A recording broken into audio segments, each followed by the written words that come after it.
प्रादेशिक समाचार के साथ मैं शालिनी वर्मा। पहले मुख्य समाचार।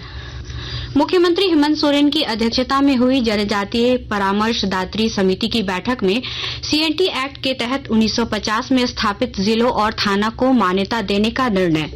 झारखंड के 5 जिलों तक पहुंची विकसित भारत संकल्प यात्रा। जागरूकता रथ से लोगों को दी जा रही विकास योजनाओं की जानकारी। देवघर एयरपोर्ट पर अब रात में भी उतर सकेंगे विमान। डीजीसीए ने दी विशेष अनुमति। और विश्व कप क्रिकेट के दूसरे सेमीफाइनल में दक्षिण अफ्रीका ने ऑस्ट्रेलिया के सामने रखा 213 रनों का लक्ष्य। और अब समाचार विस्तार से।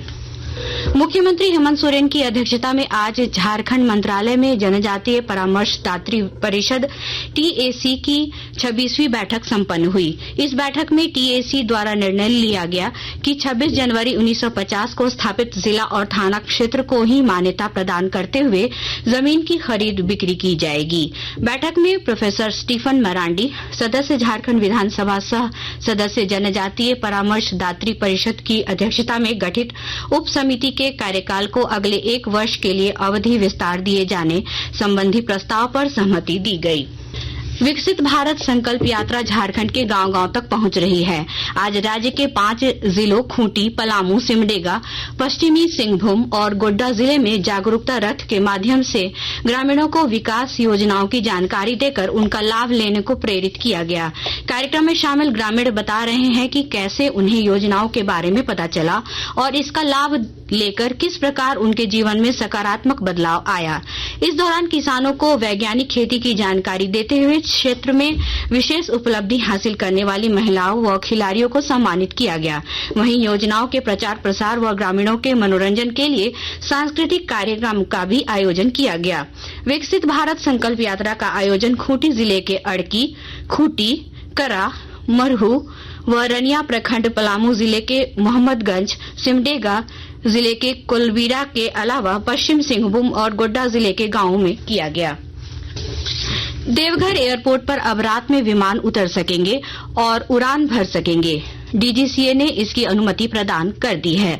अब जल्द ही देवघर में रात में यात्री विमान को उतरने और उड़ान भरने की सुविधा प्रदान की जा सकती है। गौरतलब है कि कम रोशनी के कारण यहां रात में विमानों का आवागमन बंद कर दिया गया था। धरती आबा भगवान बिरसा मुंडा को श्रद्धांजलि देने के साथ ही जमशेदपुर में टाटा स्टील फाउंडेशन के संवाद कॉन्क्लेव का उद्घाटन किया गया।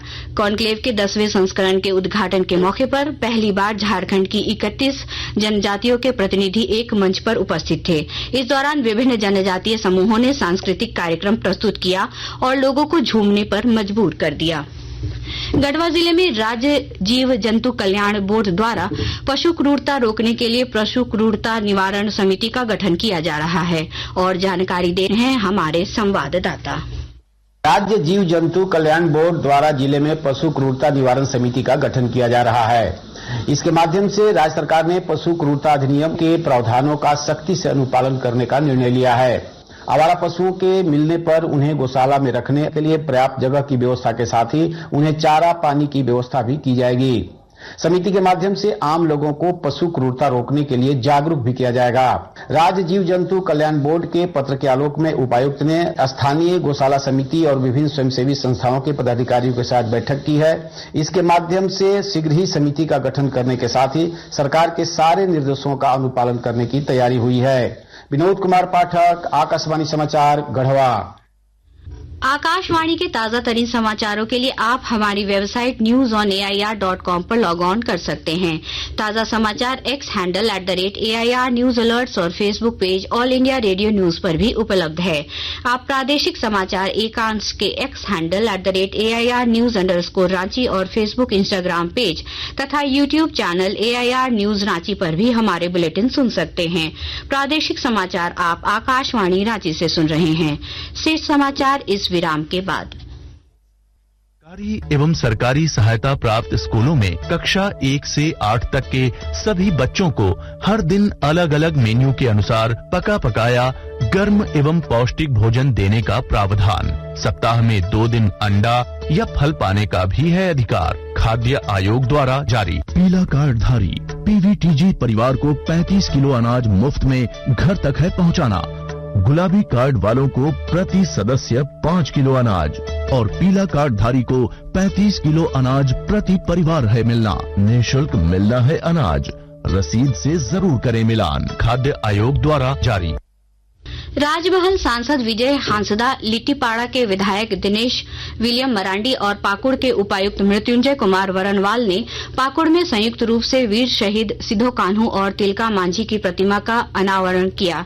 शहीदों की प्रतिमा का निर्माण पंजुवाड़ा नॉर्थ कोल ब्लॉक में कोयला उत्खनन करने वाली पश्चिम बंगाल पावर डेवलपमेंट कॉरपोरेशन ने CSR के तहत कराया है। मौके पर सांसद विजय हांसदा ने कहा कि पिछड़े क्षेत्रों का विकास हमारी प्राथमिकता है। राजधानी रांची में आज ऊर्जा संरक्षण विषय पर राज्य स्तरीय चित्रकला प्रतियोगिता का आयोजन किया गया। कार्यक्रम का आयोजन विद्युत मंत्रालय भारत सरकार की पहल पर दामोदर घाटी निगम की ओर से किया गया था। प्रतियोगिता में 100 बच्चे शामिल हुए और विजेताओं को पुरस्कृत भी किया गया। मौके पर स्कूली शिक्षा और साक्षरता विभाग के सचिव के रवि कुमार ने कहा कि नई शिक्षा नीति में वोकेशनल कोर्स के तौर पर आर्ट एंड क्राफ्ट को काफी महत्व दिया गया है। बच्चों को कला के क्षेत्र में भी अपना समय देना चाहिए। राजधानी रांची समेत पूरे झारखंड में लोक आस्था के महापर्व छठ की तैयारी जोर शोर से शुरू हो गई है। हमारी रांची संवाददाता ने बताया कि हर जगह छठ के गीत बजने लगे हैं। वहीं शहर के बाजारों में पूजन सामग्रियों की बिक्री शुरू हो गई है। कल नहाय खाए के साथ 4 दिवसीय महापर्व शुरू होगा। वहीं परसों खरना पूजा की जाएगी और रविवार की शाम अस्ताचलगामी सूर्य को पहला अर्घ्य दिया जाएगा। इसके अगले दिन सोमवार को उदयमान सूर्य को अर्घ्य देने के साथ छठ का पारण होगा। कोलकाता में खेले जा रहे क्रिकेट विश्व कप के दूसरे सेमीफाइनल में आज पहले खेलते हुए दक्षिण अफ्रीका 49.4 ओवर में 212 रन बनाए। दक्षिण अफ्रीका ने ऑस्ट्रेलिया को जीत के लिए 213 रन का लक्ष्य दिया। इससे पहले डेविड मिलर ने 101 रन की शतकीय पारी खेली। वहीं ऑस्ट्रेलिया की ओर से मिचेल स्टार्क ने 3 विकेट चटकाए। समाचार लिखे जाने तक ऑस्ट्रेलिया की पारी शुरू नहीं हुई थी। केंद्रीय जनजातीय मामलों के मंत्री अर्जुन मुंडा ने आज जमशेदपुर स्थित अपने आवास पर कहा कि प्रधानमंत्री नरेंद्र मोदी का झारखंड दौरा अभूतपूर्व था। वे झारखंड के ऐसे वीर योद्धा को श्रद्धांजलि देने आए थे जिन पर पूरा देश गौरवान्वित है। और अब संक्षिप्त खबरें। लिंक रैक के विलंब से चलने के कारण रांची नई दिल्ली राजधानी एक्सप्रेस के जाने के समय में परिवर्तन किया गया है। यह ट्रेन आज अपने निर्धारित समय शाम 6:25 की बजाय रात 8:25 पर रांची से नई दिल्ली रवाना होगी।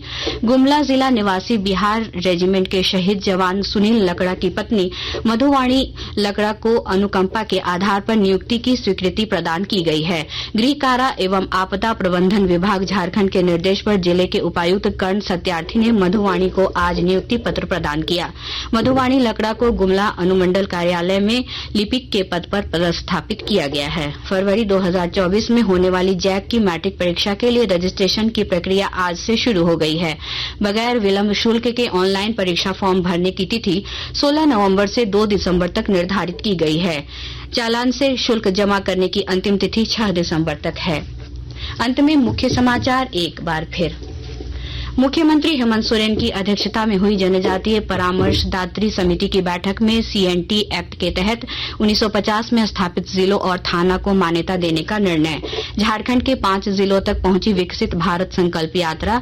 जागरूकता रथ से लोगों को दी जा रही विकास योजनाओं की जानकारी। देवघर एयरपोर्ट पर अब रात में भी उतर सकेंगे विमान।